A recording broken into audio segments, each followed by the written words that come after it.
नमस्कार, मी निलेश जोशी. मित्रांनो, नवरात्र सुरू झालंय आणि या नवरात्राच्या निमित्तानं स्काय न्यूज टुडे चॅनल घेऊन आलंय एक अनोखा कार्यक्रम, आगळा वेगळा कार्यक्रम, जो महिलांची शक्ती दाखवून देणार आहे. असा कार्यक्रम, जागर स्त्री शक्तीचा, गाथा कर्तृत्वाची. या कार्यक्रमाच्या निमित्तानं आपण वेगवेगळ्या क्षेत्रात ज्या महिलांनी नाव कमावलेलं आहे त्यांच्याशी संवाद साधणार आहोत. आणि आज आपल्यासोबत आहेत सिंधुदुर्गची कॅरमची राष्ट्रीय खेळाडू केशर निरगुड. आपण आलोय केशरच्या घरी. केशर, तुझं आमच्या कार्यक्रमामध्ये स्वागत. थँक्यू. केशर, खरंच तू एवढ्या कमी वयामध्ये कॅरम सारख्या खेळाची सुरुवात केलीस. मला हे जाणून घ्यायला आवडेल की प्रथम तू स्ट्रायकर कधी हातात घेतलास? इयत्ता 4थी मध्ये जेव्हा मी शिकत होते तर मला बाबांनी घरी कॅरम आणून दिला होता. 4थी मध्ये? हा. आणि तेव्हापासून मी घरात प्रॅक्टिस करत होती. मला खेळायची खूप आवड निर्माण झालेली आणि तेव्हा मला माझ्यासोबत मम्मी आणि बाबा दोघं पण माझ्यासोबत खेळत होते. तर मग त्या वर्षी म्हणजे सुमारे 2013-14 मध्ये सावंतवाडीमध्ये नगराध्यक्ष चषक ही स्पर्धा चालू झाली होती. तर मी प्रथमच त्या स्पर्धेमध्ये भाग घेतला होता आणि त्या स्पर्धेमध्ये मला प्रथम क्रमांक प्राप्त झाला होता. मग तेव्हापासून माझे कॅरम खेळण्याची आवड ही अजून निर्माण झाली होती, वाढली ती आवड. म्हणजे मला असं विचारायचं आहे की पहिलीच स्पर्धा आणि तू विनर झालीस त्या स्पर्धेमध्ये, पण साधारणपणे 4थी 5वी किंवा त्या लहान वयामध्ये आपल्याला जो कॅरम आई वडील घेऊन जातात त्याचा आकार खूप छोटा असतो. हा, तुला चॅम्पियन बोर्ड दिला होता की कसा? नाही, प्रॅक्टिस कशी करायची? Regular board. त्या स्पर्धेमध्ये चॅम्पियन बोर्डवर खेळली. त्या स्पर्धेत तू पहिल्यांदा चॅम्पियन बोर्डवर खेळलीस आणि विनर झालीस. अरे वा. मग तिथून पुढे? मग त्या स्पर्धेमध्ये त्या पंच होते श्री योगेश फणसळकर, जे माणगावचे आहेत. तर माझा गेम त्यांच्या नजरेत आला आणि त्यांनी मला सांगितलं की तू कॅरम मध्ये अजून चांगला करिअर करू शकते. मग त्यांनी मला कॅरम मध्ये पुढील वाटचालीस प्रोत्साहन दिले. मग ते अजून असोसिएशन मध्ये स्पर्धा वगैरे खेळण्यासाठी मला त्यांनी सांगितले. म्हणजे दर्शक हो, पहा, हिऱ्याला जर पैलू पाडायचे असतील तर खरा जोहरी असला पाहिजे आणि ते जोहरीचं काम योगेश फणसळकर सरांनी केलं आणि त्यांनी बरोबर असा अचूक हिरा निवडला आणि त्याला पैलू पाडायला सुरुवात केली. मला सांग, हे असं पहिलं आई वडिलांबरोबर प्रॅक्टिस, तिकडे ती स्पर्धा जिंकली, पण तुला प्रॉपर गायडन्स या खेळाचा कधीपासून मिळायला सुरुवात झाली आणि तुझे गुरु कोण याच्यातले? तर सर्वप्रथम मी पहिली कॅरमची प्रॅक्टिस म्हणजे टुर्नामेंटची प्रॅक्टिस वगैरे मी फणसळकर सरांच्या घरी जाऊन करायची. म्हणजे तिथे नॅशनल प्लेअर नेव्हिस टॉन्टस माणगावचाच आहे, तो देखील तिथे प्रॅक्टिसला यायचा. मग आमची दोघांची जास्त तेव्हा प्रॅक्टिस व्हायची एकत्र. मग नंतर सावंतवाडीमध्ये जिमखाना येथे त्यांनी कोचिंगसाठी जागा उपलब्ध करून दिली होती. मग त्या ठिकाणी आम्ही संध्याकाळच्या प्रॅक्टिसला वगैरे जायचो. आणि मालवणमध्ये सर्व पहिल्यांदा इंडियन ऑइलचा कॅम्प झाला होता, कोचिंग कॅम्प झाला होता. मग तिथे इंटरनॅशनल प्लेअर योगेश परदेशी सर आले होते आणि त्या कॅम्प मध्ये मी पहिल्यांदा गेली होती आणि त्यांचे पण मार्गदर्शन मला भरपूर झाले कॅरम मध्ये. योगेश परदेशी सरांसारख्यांचं तुला मार्गदर्शन लाभलं त्या वयात? तेव्हा तू किती वर्षाची होती? साधारण मी 6वी-7वीला होती. 12-13 वर्षाची तू होतीस त्यावेळी. आणि त्यावेळेपासून तुला योगेश सरांचं मार्गदर्शन, दोन्ही योगेश फणसळकर, योगेश परदेशी. आणि कसं असतं, आपल्याकडे कॅरम ह्या खेळाकडे बघण्याचा दृष्टिकोन थोडा वेगळा आहे आणि एखादी मुलगी या कॅरमच्या स्पर्धेत खेळते आणि तिला ते प्रोत्साहन देणं, याच्या पुढे कसं जायचं, ही वाट तुला कशी सापडली? मी पहिल्या जिल्ह्यात मध्ये ज्या स्पर्धा होत होत्या त्या स्पर्धा प्रथम खेळायला चालू केल्या आणि नंतर मग जेव्हा महाराष्ट्र कॅरम असोसिएशनच्या स्टेटच्या मॅचेस व्हायला लागल्या, मग त्यामध्ये मी तेव्हापासून मी त्या स्पर्धा चालू केल्या खेळण्यासाठी. मग तिथे मग जसं माझा रँकिंग मध्ये नंबर यायला लागला तसं मग मी पुढच्या गटांमध्ये वगैरे खेळायला लागली. आणि सुमारे मी 7वी किंवा 8वीत असताना मी पहिल्यांदा सिनियर्सची स्टेट रँकिंग स्पर्धा केली होती. सिनियर्सची? हा. ओके. महिला गटात? महिला गटात. ओके. तो अनुभव कसा होता? कुठे झाली होती स्पर्धा ती? ती पहिली स्पर्धा मी नरसोबावाडी कोल्हापूर येथे ओके केली. Okay okay. तर तिथे माझा पहिलाच राऊंड काजल कुमारी सोबत लागला. हा, काजल कुमारी तुझी पाठ सोडत नाही. त्यावेळी काय झालं होतं?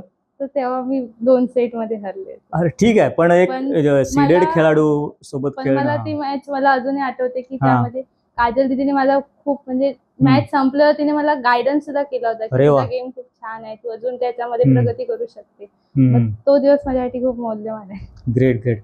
मला सांग, त्याच्यानंतर तुझा हा प्रवास स्पर्धेमध्ये भाग घेणं वगैरे सुरू झालं. कॅरमचं हे स्ट्रक्चर कसं असतं स्पर्धांचं, विशेषतः महिलांमध्ये? हे कसे किती वर्ष वयोगट वगैरे असतात की किंवा त्या स्पर्धा सीडेडच्या असतात का, ते चॅम्पियन कसं कसं स्ट्रक्चर असतं याचं?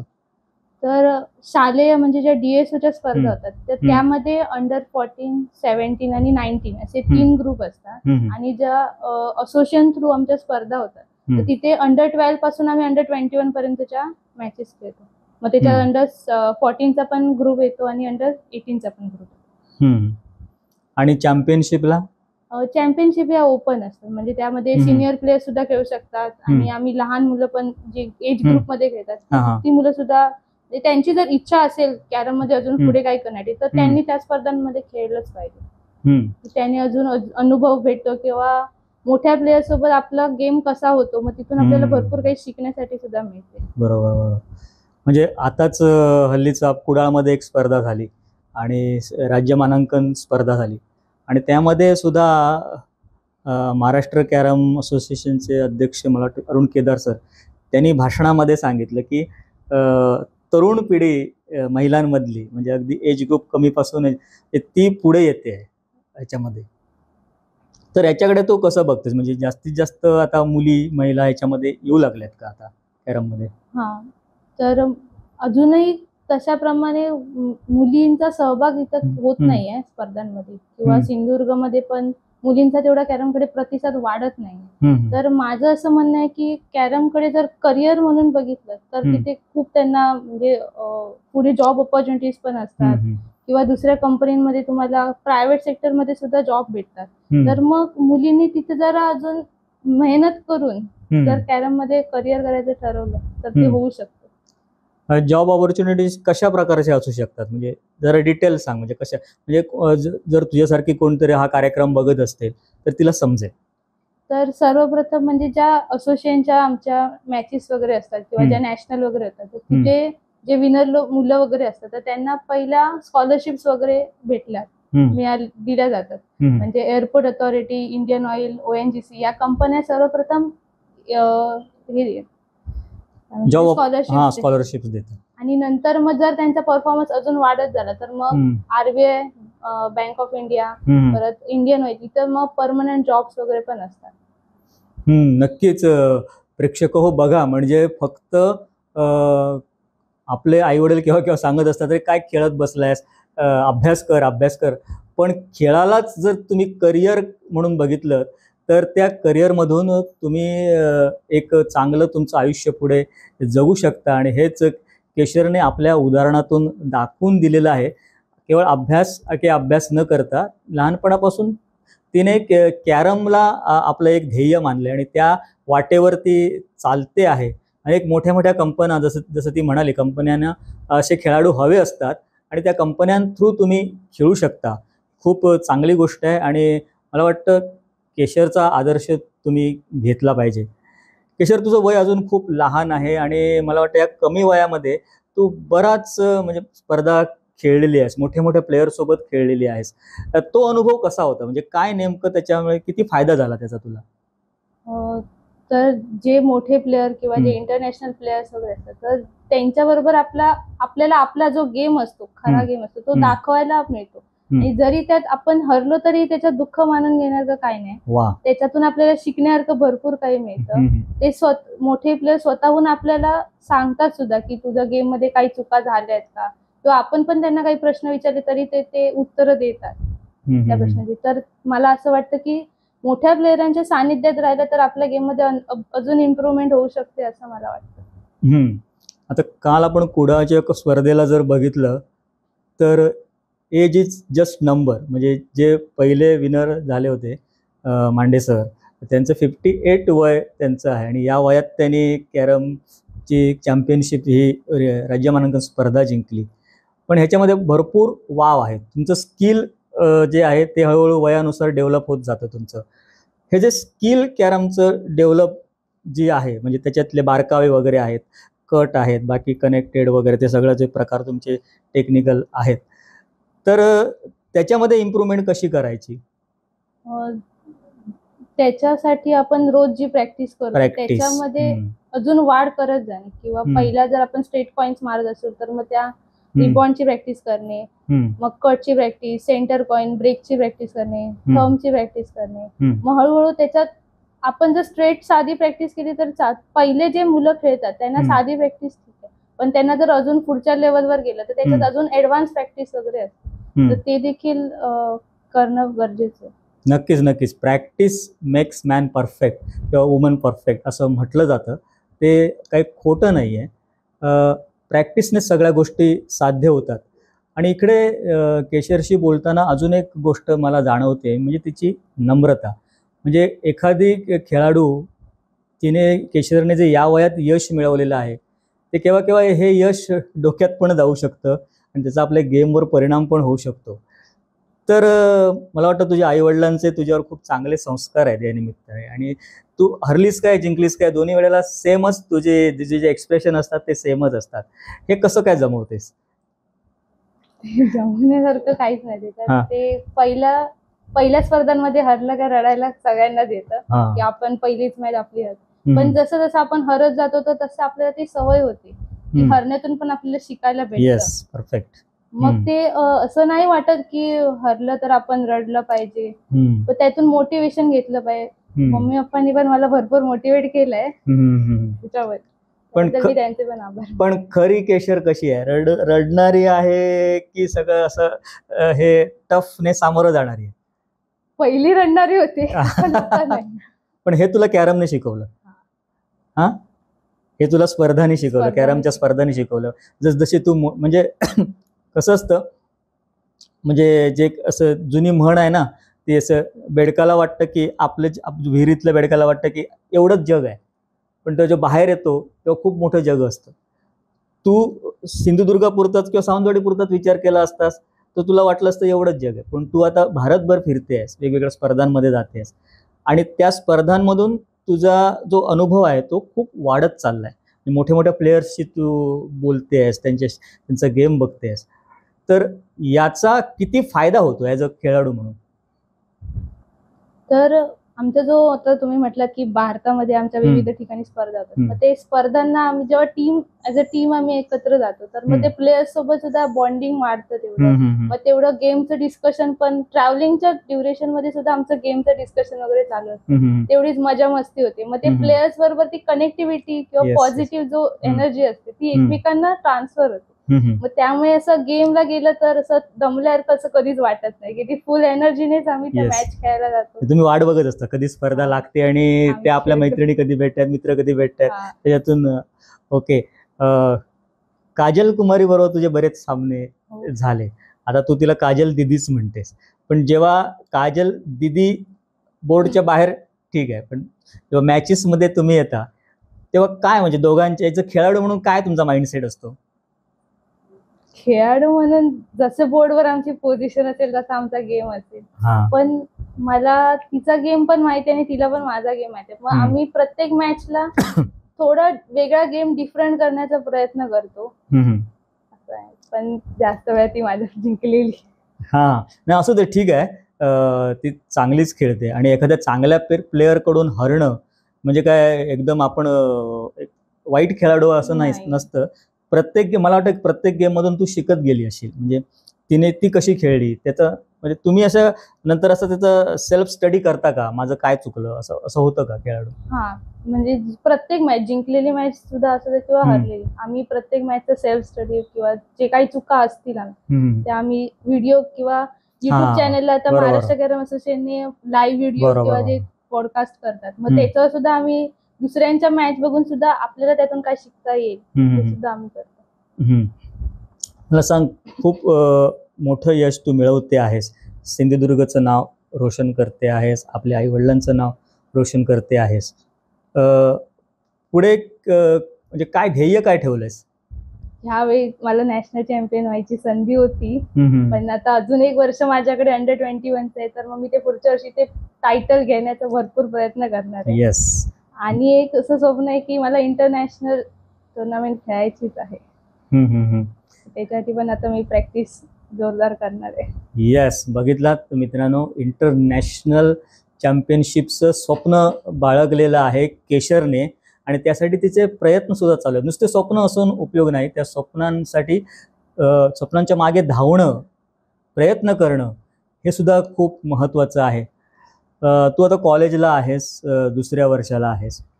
कॉलेज, घर, प्रॅक्टिस, खेळ हे कसं सगळं मॅनेज होतं? पहिला मला अभ्यासात भरपूर रुची होती किंवा मी अभ्यासात टॉप, म्हणजे असं अभ्यास मला भरपूर आवडायचा. पण जेव्हापासून माझा कॅरमचा प्रवास चालू झालाय, तर मग कॅरम आणि अभ्यास दोन्ही सांभाळणं मला तेव्हापासून शिकता आलं.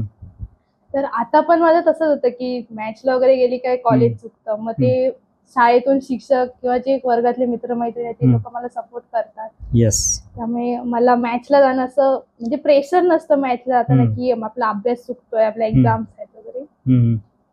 तर मग ते मी अजून बॅलन्स करते.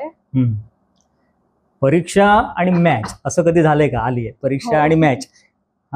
लास्ट इयरला म्हणजे फर्स्ट इयर होतं माझं, तेव्हा माझी सिनियर नॅशनल होती ग्वालियरची आणि माझी सेमिस्टरची एक्झाम पण लागलेली. तर मग मी तेव्हा प्रिन्सिपलना रिक्वेस्ट करून गेलेली, तर त्यांनी माझी ऍडिशनल एक्झाम घेतलेली. ओके, म्हणजे चांगला सपोर्ट सुद्धा आहे कॉलेजकडून तुला देत आहेत आणि त्यांना सुद्धा ते खूप क्रेडिटेबल आहे की तुझ्यासारखी खेळाडू त्यांच्या कॉलेजमध्ये शिकते आहे. मला वाटतं तुझ्या प्रत्येक स्पर्धेमध्ये तुझे बाबा तुझ्याबरोबर नेहमी असतात. काय सांगशील त्याबद्दल? बाबांबद्दल काय सांगशील?